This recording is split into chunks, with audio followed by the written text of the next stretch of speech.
107.5, The Game Podcasting, is sponsored by Modern Exterminating, a family-oriented company. Professional, honest, and dependable pest control solutions. We're your one-stop shop for all pests.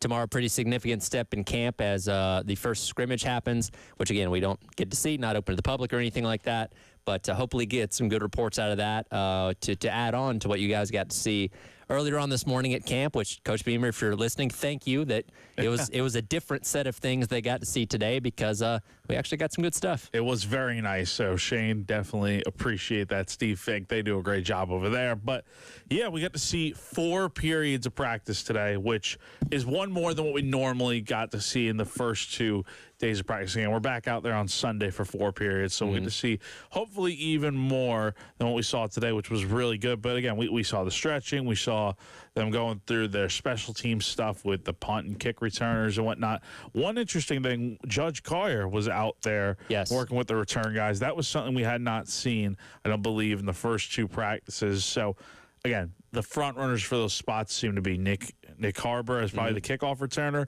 then Jalen Kilgore as the punt returner, but you have a lot of freshmen back there working, a lot of other guys we've seen, Rasul Faison back there catching punts and kicks. I mean, we'll see what happens, but a lot of guys are working back there, and now Judge Collier seems to be one of them as well. What 2 teams would you face off against each other in your perceived best versus best? Ooh.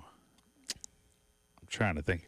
I would probably put this Florida State team in there. Okay. Because they were so good. Honestly, this might be an underrated one because I don't think they played a full season. But that 2020 Alabama team. That 2020 Alabama team was really good. That 2020 Alabama team. If I could put that 2020 team of receivers with Tua Tagovailoa, I think most of them played together in 2019, which I think was probably a little bit better team. But, I mean, my gosh. Devontae Smith that year. He was unbelievable. I think had one of the most convincing Heisman campaigns of all time. Easily. Because there was no doubt in my mind. Because, again, this was a receiver, which I know Travis Hunter won it last year as receiver and cornerback, but the thought of a receiver winning the Heisman Trophy in 2020 was absurd. But he was so much better than every other player in college football. There's no doubt. If I had to pick one athlete to just go back or a college football player to watch their highlight tape on loop, it would probably be Devontae Smith because he was that freaking good. He was absolutely insane. I mean, you really can't go wrong with any of those Alabama teams. There's some like 2011 was really good. 2012 was a really solid Alabama team as well. Even 09. But, that 2020 team, they probably don't get enough credit just because it was during the COVID season. So I gave some thought to this last night.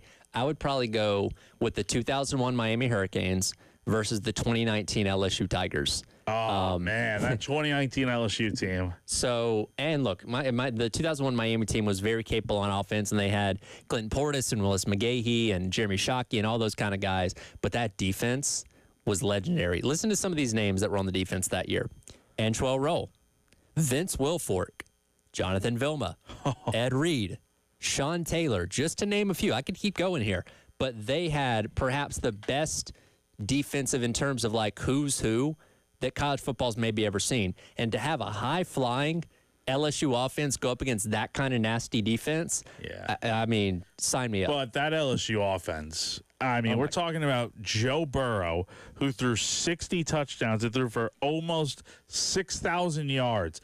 He was playing a video game against teams that year.